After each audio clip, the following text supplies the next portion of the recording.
Es gibt nur ein paar wenige Wahrheiten. Der Durchschnittsmensch zweifelt sie an. Das Talent versucht sie zu vermehren.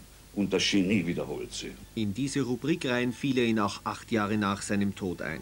Oskar Werner, dessen Geburtstag sich heuer zum 70. Mal jährt, ist eine Ausstellung gewidmet, die vor allem seine menschlichen Seiten herausstreichen soll. Bei der Eröffnung in einem Wiener Palais erinnerten sich Freunde und Bekannte an den legendären Schauspieler.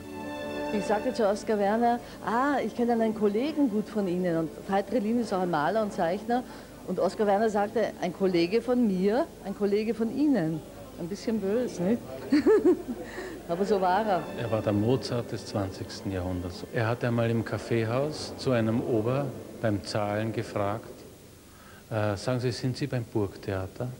Und der Ober hat ihn gefragt, nein, wieso fragen Sie? Weil Sie so undeutlich sprechen, Herr Ober. Ja, er war manchmal sehr laut. Zum Beispiel habe ich einmal mit ihm gestritten. Er hatte so einen starken Willen gehabt. Wir haben so gestritten, dass ich geweint habe, weil er sehr laut war. Und dann hat er gesagt, mein Ton ist zwar sehr rau, aber eigentlich meine ich es überhaupt nicht so. Und hat dann als Entschuldigung sogar ein Gedicht geschrieben und mir geschickt. Ich habe ihm das auch einmal gesagt, für mich warst du immer präpotent. Für mich warst du nie ein Künstler, ein Schauspieler, weil wenn ich die Augen zumache, dann höre ich nur an Oskar Werner. Aber ich höre nicht, was weiß ich, einen Schiffsarzt oder einen Feuerwehrmann. Da hat er mir vor Ort gleich 20 Schauspieler parodiert.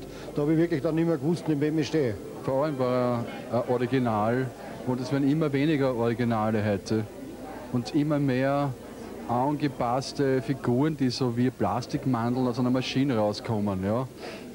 So schaut es aus. Also Österreich wird bald nicht mehr sein.